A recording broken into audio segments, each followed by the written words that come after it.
Madame, monsieur, bonjour à tous, bienvenue sur le 28.tv. Alors aujourd'hui, nous allons nous intéresser à l'association Alliance Vita. Pour cela, nous recevons aujourd'hui Elisabeth Rousselot, déléguée départementale. Bonjour. Bonjour. Alors, avant de poursuivre, est-ce que vous pouvez nous présenter l'association, s'il vous plaît? Alliance Vita, c'est une association qui a été créée en 1993, au moment des premières lois de bioéthique.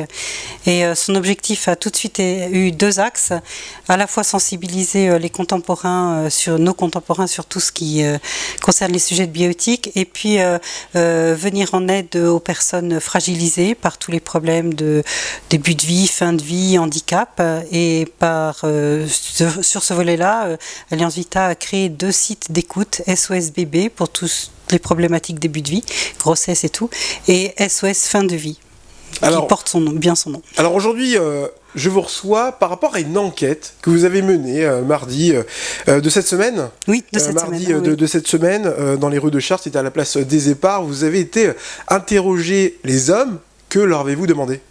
Alors, l'objectif de cette enquête, c'était d'interroger les hommes sur leur ressenti en fait face à l'avortement, parce que on s'est rendu compte, surtout par rapport à notre service d'écoute, où on a parfois des hommes qui nous appellent, qui se sentent un peu dépossédés par rapport à ça, et donc toujours derrière toute grossesse, il y a forcément un homme, et donc derrière tout avortement, il y a forcément un homme.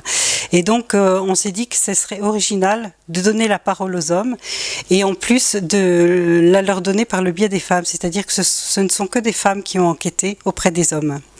Donc le questionnaire était un questionnaire fermé avec 5 affirmations avec lesquelles ils devaient dire s'ils étaient... D'accord, justement, pour bien comprendre quelles étaient précisément les questions que vous leur avez posées. Est-ce que c'était pour ou contre l'avortement ? Pas du tout, c'était pas du tout le sujet. Le sujet n'était pas de se poser par rapport à pour ou contre l'avortement, ni pour ou contre un droit à l'avortement, voilà. La question était de savoir quel était leur ressenti en fait par rapport à l'avortement. Donc la première question disait un homme qui engage une relation sexuelle avec une femme en âge de procréer devrait avoir en tête l'idée qu'il peut devenir père. Alors à eux de dire si c'était plutôt d'accord, plutôt pas d'accord, tout à fait d'accord ou pas d'accord du tout. On avait une autre question aussi sur les méthodes de contraception. Est-ce que l'utilisation d'une méthode de contraception empêche une grossesse ? On avait aussi une question sur la venue de l'enfant. Est-ce qu'un enfant qui n'a pas été désiré ne devrait pas naître ? Une autre affirmation aussi après sur les conséquences psychologiques. Un avortement laisse des traces psychologiques difficiles à vivre pour une femme. Alors, on voit déjà, les questions sont déjà très orientées, hein, la façon dont on s'est posé. Je termine juste par la dernière parce que justement, un avortement laisse des traces psychologiques difficiles à vivre pour un homme. Voilà. Cela, vous ne posez pas la question, hein. C'est vrai que vous vous affirmez totalement... Voilà, alors donc je vous ai dit au début que c'était des affirmations. Après, quand je vous ai présenté les premières affirmations, je les ai présentées sous forme de questions, mais nous les lisions sous forme d'affirmations. Et il suffisait juste que l'homme dise s'il était d'accord ou pas, sans se justifier, sans discussion. Il pouvait y avoir une discussion, on en a eu quelques-unes, mais ça n'était pas l'objectif. Alors, pour comprendre la valeur de cette enquête, combien d'hommes ont été interrogés dans les rues de Chartres ? Alors, dans les rues de Chartres, nous avons eu 30 hommes interrogés. Il faut dire aussi qu'à l'issue de cette enquête, nous leur donnions un petit cadeau. Je ne sais pas si on verra. Alors, oui, voilà. je vais vous prendre une petite boîte surprise. Voilà. Êtes-vous prêt à l'inattendu ?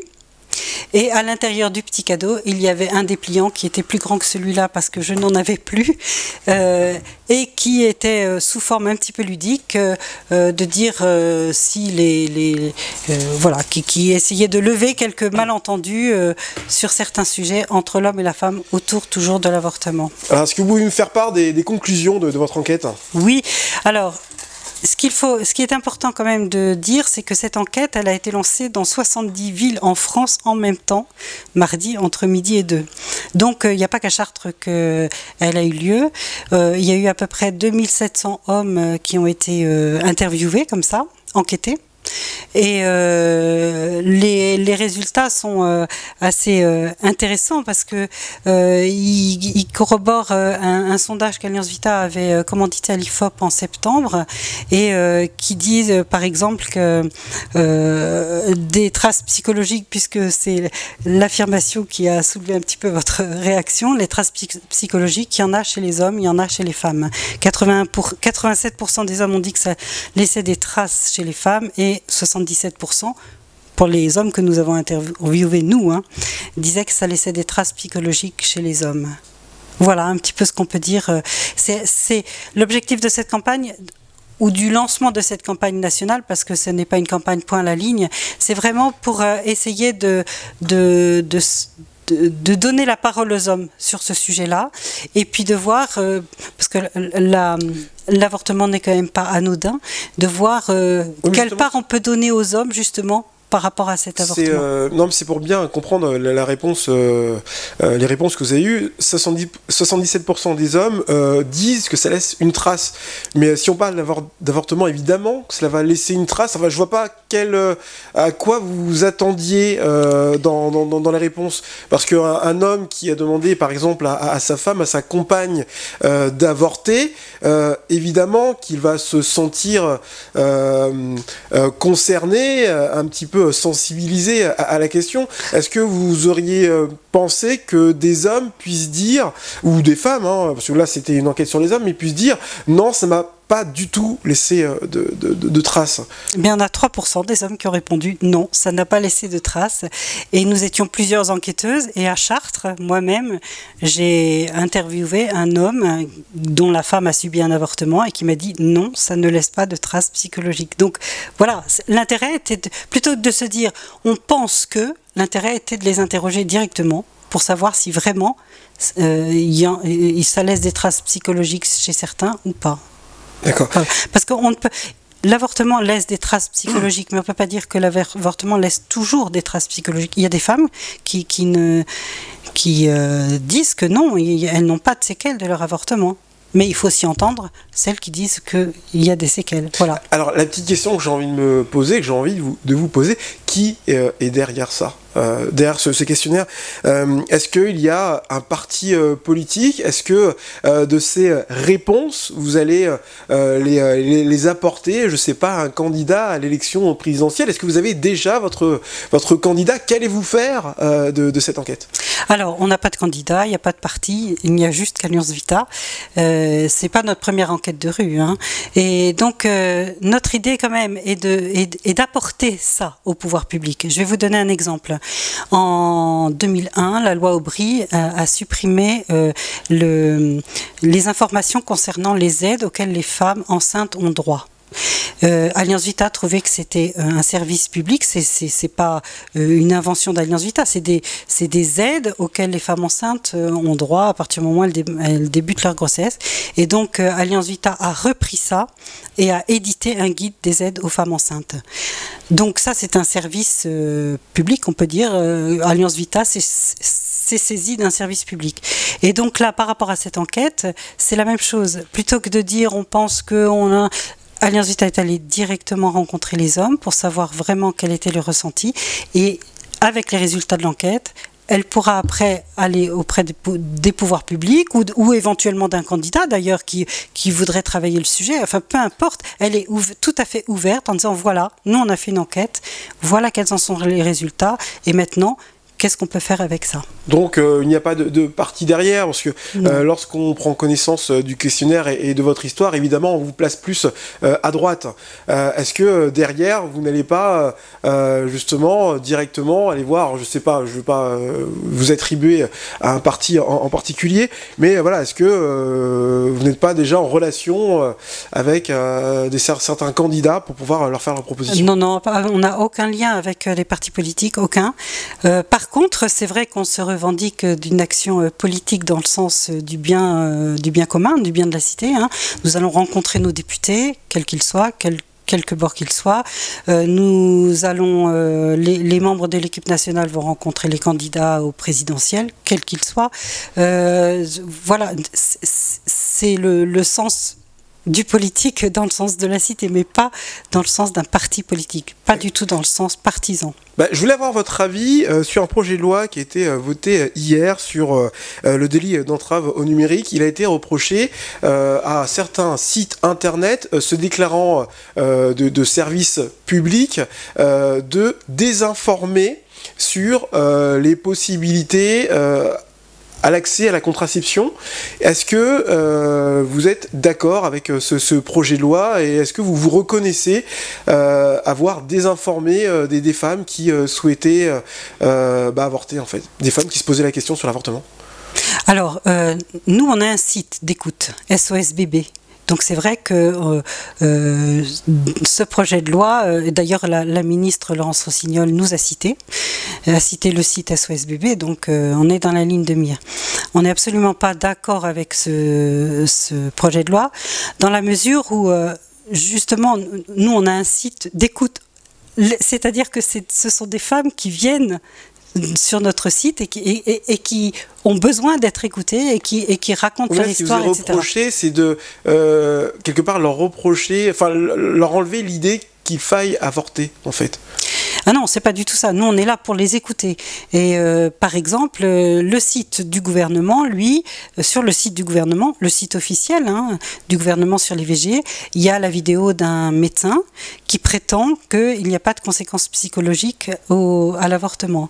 Eh bien, nous, sur notre site, on a des femmes qui témoignent, qui nous disent, qui ont besoin d'être écoutées, qui ont besoin de cet espace pour être entendues. En fait, c'est ça, qui ont besoin de cet espace pour être entendues et qui disent que oui, elles ont, c'est un exemple que je donne, oui, elles ont des conséquences psychologiques à leur avortement, elles ont un mal-être, elles ressentent un mal-être, etc. On a aussi des hommes.